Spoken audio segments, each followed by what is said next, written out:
Yeah. Anyway, Cool. so welcome. Thank you. Please just introduce yourself to the world for me. So my name's Sam Gulliver. I'm the Managing Director of Consult LDN. We're a building surveying and project consultancy based in the West End, predominantly focused on commercial work, ranging from sort of commercial acquisitions through to asset management work, dilapidations, PPMs, and dealing with assisting with lease matters in relation to building surveying services. So that's sort of a little bit.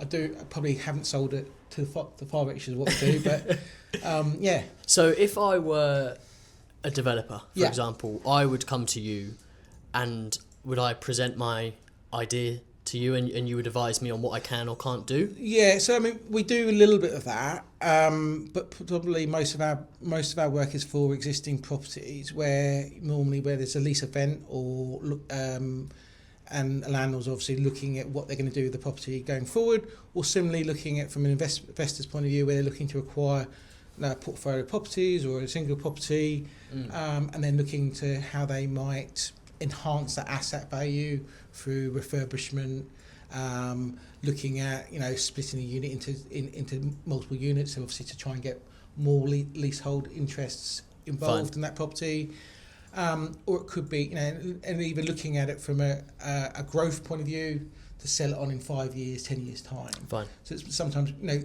lot of these guys are looking at short income and long term income funds. It might be the back of if we were working for an institutional client. That would be the sort of work. Okay. And what's your background? So did you go to university or? Yeah, so I went to university part-time alongside my job. It was a 5-year degree at London South Bank University. Back in, graduated in 2009, so I guess it was 2004 when I started. Okay. So I was working, during that degree, I worked for a couple of businesses. One, a housing association doing residential, and at that stage I flipped over to doing more commercial and went to work for a firm called Douglas Moat Practice, and they supported me through my degree right through, and then to me getting chartered as well with them as well. Nice. Before I moved into London and sort of got really my teeth into the commercial world and the commercial property industry. So you were working on the side of university? Yeah, so it was one day a week, day release. So I had the best of both worlds really. I was kind of getting my degree paid for through work, getting experience. So I walked out of my degree with 5 years experience plus a degree. Nice. Which is whilst it's sort of a little bit longer than if you did full time. It did really give me the experience, and particularly for me as an individual, because of I'm not an academic individual. I'm more theory oriented. I need to see in practice how I might implement some of the stuff I learnt at university, and that's how I got into it. And I'm sure we'll come on to it as to where I think people should go in the future. Yeah, of course. So that would you say it's sort of like this day and age degree apprenticeship sort of thing? Yeah, I guess it is a little bit like that. I think it's the experience it counts for a lot more, particularly in our fields, maybe in the real estate industry, where it's very technical driven, and getting the experience. It's all well and good learning that stuff at university. You really need to know how you put that back into that theory into practical application. Exactly. And I think that's sometimes where I think some of the full-time graduates that come out that I've dealt with have really struggled to try and implement some of what they've learnt full-time. Yeah, that's the problem really, because so I'm studying at university at Reading, and I've been lucky enough to get a few bits of work experience on the side. There are students which can't get that, or not necessarily can't, but just haven't got that yet. What would you recommend to students who are looking at getting that practical experience on the side of their studies? I think it's just reaching out to organisations like ourselves. I mean, we've just had probably July, August time last year. I had a school leave, shortly to be a school leaver, come in because he didn't know what he wanted to do. and just really get the exposure and the shadowing as to what we do, getting a little bit more. I think one thing which you may see in things is that we have a massive shortage in our industry, in our real estate, and particularly in building surveying. There is a massive shortage in building surveying, but actually it's a real, like, I mean, maybe I'm biased kind of thing, but it's a really good career to get into. Definitely. Because it's a mixture of a lot of different kind of like parts of the real estate. Like I'll get involved in a bit of cost management, a bit of like building pathology, a bit of like asset management, property management. You get involved in like I said, lease events. Understand the lease structures and how they fall together. So yeah, I think that is going back to the question. I've gone off a bit of a tangent there. Is that I think really, for an individual wanting to get into it, is just reaching out and getting that experience. I'd say building surveying is a very new one for getting experience into, because I think building surveyors, you don't tend to get into building surveying until you've done your degree, whereas there seem to be a lot more people starting from school leaver getting into building surveying. And that's purely probably because of the demand, and there's such a demand for building surveyors at the moment in the marketplace. What made you get into the industry? I actually got into the industry really by chance. I was going to go into mechanical aeronautical engineering when I left school, but as with a lot of I think students coming out of GCSEs these days, didn't get quite what I needed in the way of results of my GCSE levels. I didn't pass the aptitude test for getting into the Air Force, and I kind of always had an interest in real estate.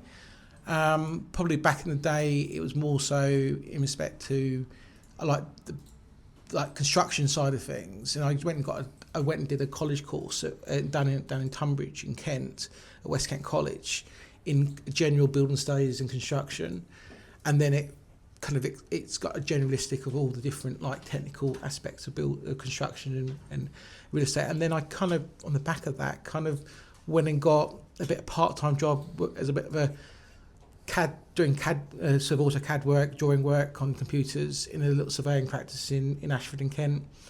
And it kind of like made me realise actually I really like building surveying. I really like the building surveys, and that was a lot of it was residential at the time, and then it sort of expanded my experience. But a lot of that, where I got into the industry was by me taking an initiative to write to everyone in the Yellow Pages at the time. To say, have you got an apprenticeship coming up, or are you taking on school leavers? I think the beauty of it is there's so many practical applications to what we do now. So, say if a student was wanting work experience now, what would you want to hear from them? Would you want sort of a phone call from them to ask, or would you want a LinkedIn message, or I'll be honest an email? with you, I think I'm looking for someone that's similar to what I was like, which was sort of like the ambitions to get up and basically approach people, go and talk to people, because that's what you want in the industry. You don't want. I think people where you've got to go to them, don't really want it as much. Whereas someone actually that's got the ambitions, that wants to learn, wants to understand what you're doing. I mean, we have a few people who have kind of written to me, and on the back of their parents basically asking for work experience, and then my comment back to their parents was that, like, I really respect you, really like you, but you're not the person I'm not doing that's doing the work experience. No. Your son, your daughter, your niece, your nephew needs to be writing to me or ringing me up. And here's my number. I'm open to a conversation. Yeah, of course. So, Of course. Because I'm lucky enough for this channel to help me grow my network, because before university I didn't have this network. I'm not from the background of property, and I didn't know anyone. And I have tried the whole LinkedIn message, email, phone up, and that actually, I don't know if that worked for me. I met up with a few great people who I do still stay in contact with today, but the majority, it didn't get me anywhere. Would you say it's sort of a game of numbers? The more you message, mentioned I've got a good experience of that. I actually wrote to 150 people in the Yellow Pages, and I got 2 responses. And of the 2 responses, only one was credible, and it was just a gentleman that said to me, how about you come in and do a couple of days a week on the side of your college and see how we get on, and then it expanded beyond that, and then it grew and it grew. So is that one opportunity? Once you've got that one opportunity, but you need to keep at it. You've got to have the sort of the. I think you've got to have the get up and go, particularly for someone to work with me. Someone that the drive that actually wants to do it, rather than having to force feed someone to want to do it. Okay, fine. And I think that's where I think if you've got that mentality, you'll definitely get on in the industry. And I don't have a background in real estate. Yeah. None of my family within the industry. And I'll be honest with you, when I said to my dad that I was getting into it, he's like, "What's that?" Because he's from a logistics, kind of like aircraft logistics background. Yeah. And that's probably where I kind of was going to go down the aeronautical route because of my father's background. Yeah. But yeah, I love what I do.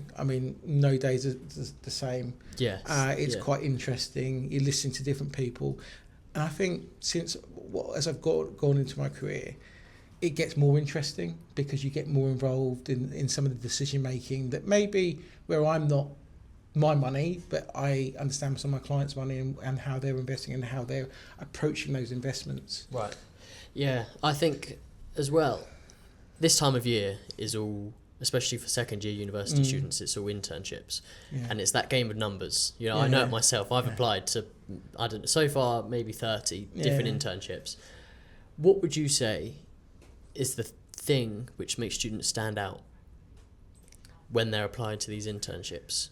What can they do that would make you read their CV and think that's the person that I want to hire? I think maybe I'm a little bit unusual to most thing. I like someone with a little bit of character, someone with a little bit more kind of a bit of like different, something a bit of a quirk to them, kind of thing. And that's a bit of a hard one for me to say, probably, and probably relay to your listeners. Is that I look for something where they're actually pushing themselves. They want to do. They're trying something different. I'm trying to give it a good example of where I've read a CV and it's turned out to be a really good employee. I think there was one thing where I think someone was had a little bit of an investment kind of thing that they're doing on the side with a friend, trying to explore the investment markets. Right. And I was sort of listening into it and understanding, and I'll be honest with you, that situation, it wasn't successful, but because he was trying it, he's willing to give it a go. I think as like this person has got a little bit of like, they're thinking outside the box. Yeah, they're not thinking, oh, I want someone to hand something to me on the plate. They're trying to find sort of opportunities. Similar to what you're doing here, kind of thing is, you're trying something different to maybe to sort of like start a conversation, Yes. and actually, some interest to what you're doing. Fine. Flexible office space is growing massively. Yeah. Do you think that's going to grow further in the future? Funny enough, I used to do a lot of work for a company called Devono Crest. I think they're called Devono, and they had a flex part of the business and the traditional side of the businesses that they had, and I think. So speaking to them when I was sort of working with them at the time, they were kind of like sometimes flex office was the high part of the business in one year. Next year it's more traditional. I think they both have their place in the marketplace. I'd say more flex office space is probably more the marketplace at the moment. But there's a lot of discussions, and I'm sure Sean, who spoke to Compton's, will probably be better advised than me, is that there's a changing requirement from occupiers. I've had a bit of interest where we've done leasehold building surveys for new occupiers taking new space before they take new leases. Probably in the last probably 6 months, we've had a lot of interest in that nature. But then prior to that, there wasn't much of that. So you graduated in 2009? 2009, yeah. So that was, gosh. God, that's about 16 years ago? 16 years. 16, 17 years. Oh, God. I mean, so you think, like, as a result of me being part-time, I've been in the industry for almost 24, 25 years. Yeah. How have you seen the market change? So the market goes in cycles, peaks and troughs. Yeah, I mean, I'll be honest with you, 2007, which is, I think, the recession before the last one. Yeah. I mean, yes, there was a bit of a feel to it, and apparently it was tougher than I probably remember it. I'd say the marketplace is completely changed in its way and its look. I mean, but then I've also worked for sort of different organisations and different ways of looking at it.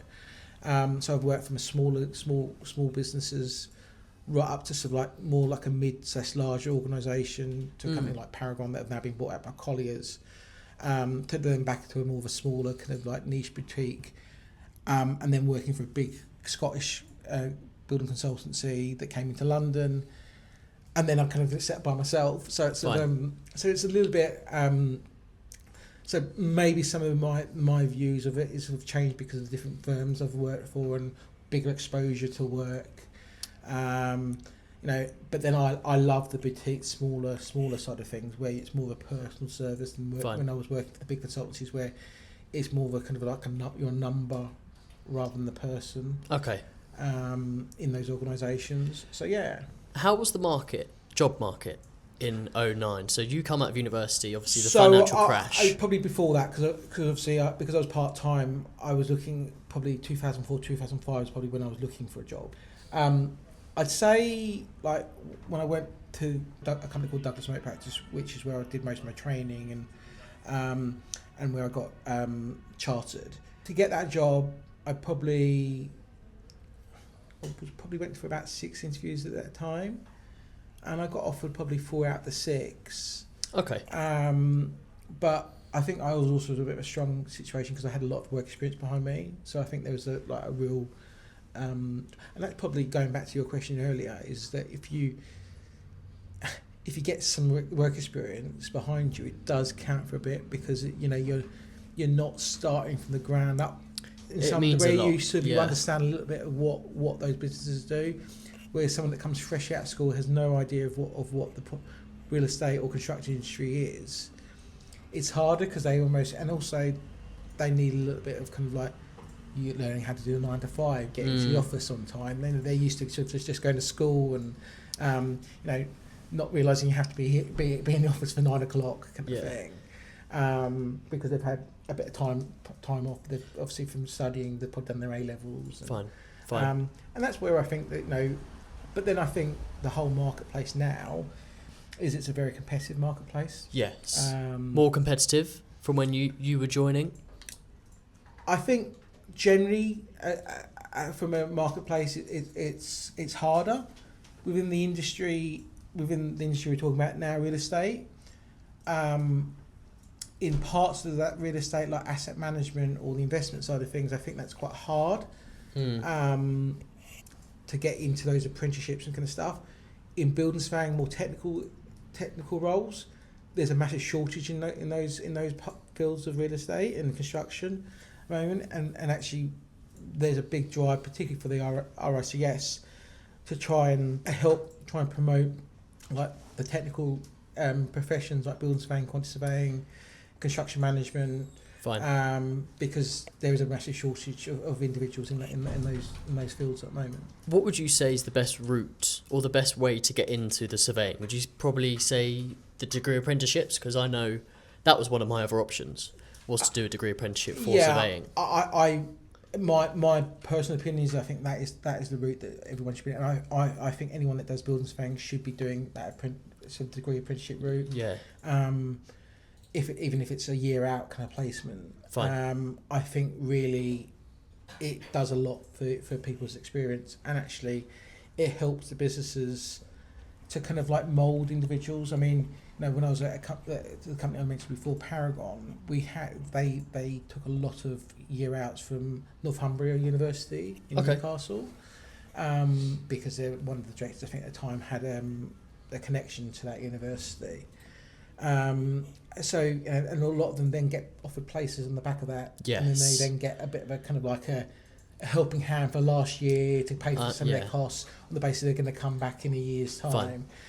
So if everything goes to plan for me this year, I'll get an internship throughout the summer, and what they do is they offer a potential grad role on the back of that internship, and then you just go through your final year of university. Yeah. I believe they give you a grade that you need to get. Yeah. So it's probably a 2-1. That's what most do.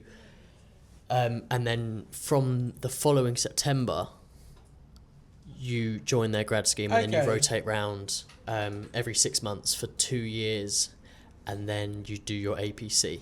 Yeah. And become chartered. So is that with one of the larger consultancies? Yeah, so that's your Cushman Wakefield, Sevels, Knight Frank, CBRE. So they're quite hard to get onto those ones. I mean, they're very crazy competitive. They're very select. Yeah, that was another option of mine, to go to leave university and to go to a smaller, maybe startup company. But then obviously then the security is probably not there that the bigger consultancy might have. Yeah, likewise with the support for your APC. Yeah. If I were to work at Cushman and Wakefield, I may have, 4 APC people that I could go to and ask, and the training would be much more than if I were to go to a smaller firm who may only have one person who I could go to. And that's what I've been told so far I speak to graduates and when they're on the courses. I'll be honest with you, I think you would get chartered much quicker at a bigger consultancy, but then long term your experience and knowledge will be probably less than someone that works more of a smaller organisation. Yeah. So like those individuals that worked in a small organisation have done pretty much every little job along the way of offering that service, whereas in the bigger organisations you're probably doing one part of that instruction. And that's just the nature it is, kind of thing. So there's, like I say, there's benefits to both of course, routes. Yeah.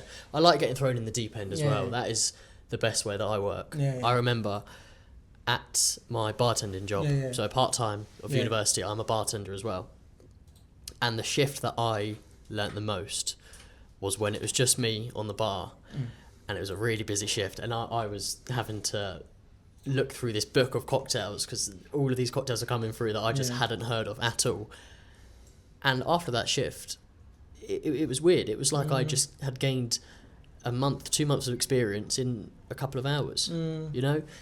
And since then, that's why I've realised that I am better working on the job in a high, stressful environment where I don't necessarily know exactly what I have to do, but I need to learn, and I need to learn it quick, you know. Yeah, I'll be honest with you. I mean, I'm very similar to yourself. I mean, when I started out doing surveying, I had 4 jobs at the time. I was sort of doing part time at this surveyor's practice, working behind a bar in a nightclub, parking cars at a boot fair on a Sunday, and then working a retail job on a Friday, Saturday, and Sunday. It wasn't until I had a car accident, and my boss said to me, "You're doing too many hours. You're working yourself to think. Get rid of 3 of those jobs, and I'll pay you the exact same as what you were earning before." And it's of that, and that's of that, because I think he realised that I was a hard worker, but purely knew I had to do those other jobs to cover my costs, really. Yes. And he was like, "No, you're now earning a bit of money for us as a business, so actually I'll be able to cover those costs." Fine. I'm just going to go back to how the market is. So when did you found Consult LDN? So I went and kind of founded the formations of LDN Jan 24. Fine, okay. And then, but the name has really been formed probably since July last year. Fine, so you're still relatively young, new. But I think we are moving at a much greater pace than I think a lot of people would have expected you to be. I thought it would be a bit slower. But that's largely down to really the team I have around me. My team have the same look at and dreams as I do, which is to work hard, try and look at these opportunities that are in front of us. And also I've got some really good clients, and those clients have been really loyal to me over the years, and supported me, make referrals. I think our greatest growth has been through referrals from our existing clients. Fine, okay. And passing on, well, Sam's doing a great job for us. Why don't you consider using him? And that's really where we are now, really. So how big's your team at the moment? So we're part of what is called Consult Group, but we are individual businesses. So there's Consult LDN, Consult Construct, Consult Sustain. So within Consult LDN, there's 4 of us. Fine. And then obviously part of the group. The group as a whole is about between 35 and 40. Numbers fluctuate. But yeah, we have great ambitions and a lot of discussions at the moment in regard to growing LDN. Yeah. And I think, whilst I'm quite happy to grow at a slower pace, the opportunities being passed at us, I don't really want to turn down. They're really great opportunities. And I get really excited by growth and seeing not only myself as a company growing, but the individuals within the business growing. I mean, I think the staff that joined me have kind of picked up picked it up really quickly and understand what I'm trying to achieve, and actually and share that same growth plan as well as me. Fine. Do you recommend students to go to networking events? I think they need to go to networking events with questions or what they want to try and get out of those events. There's a lot of times where you go to some of these networks and you can see some of the kind of like students out on the side talking to each other, not really get involved in the event, and I don't feel they're getting anything from it. Like, I mean, when I used to go to some of these networking events, it's like you kind of have to throw yourself right into the pit and actually start talking to people. So you've been around for coming up to 2-3 years now. Yeah. What would you say is that biggest lesson that you've learnt so far? I think to keep your chin up. I mean, there are times where you think, not sure it's going to happen where the next instruction is going to come from, to then realising actually, God, I've got loads of work. Do I employ? Do I not? I think it's just having been very level-headed about things. Don't jump and get too excited and go and recruit like 5 people because you've got so much work. Sometimes you go, well, actually maybe I'll employ 2 people and see whether that works. And then if that works, then there's more work that comes out of it. There is a lot of broken promises in the industry. So a lot of people say, oh, I've got this work, and all of a sudden it goes to someone else. I mean, I'll give you an example. We had an opportunities where a client said, oh, I've got this coming up, and so you go, oh, okay, when do you want us to look at it? We follow up after a week, and they're like, oh, we've instructed someone else to do it. These things happen. It's just the industry. But it's if you just got to keep your chin up and realise that your turn will come around at some point. Fine. What would you say is that one piece of advice that you would give to students who are trying to break into this industry? I think really experience. Really, I mean, experience goes, in my opinion, a long way. Yes, your degree can get you in the door, but it's your experience that pushes you forward later on down the line. A lot of businesses, particularly outside of business, we look at what that person can bring to us as an income, or what value add they can add to that business. Nice. And I think that's what I look at from a long-term point of view, is that value add that you can have. So I think experience is a really big thing for a lot of students. They need to get out there, try new things. If you're unsure as to what you want to do in the real estate or the construction industry, go and try your hand. Go and do a week quantity surveying. Go and do a week at a building surveying firm. Go and do a week at an asset management firm. So definitely what you want to do. There's too many individuals, particularly maybe back from when I was at university, where they put all their efforts into, that's what I'm going to go and do, that's what I'm going to look at doing, and they go, I should have gone and tested it, I should have gone and got some experience, and actually realise that's not what I want to do.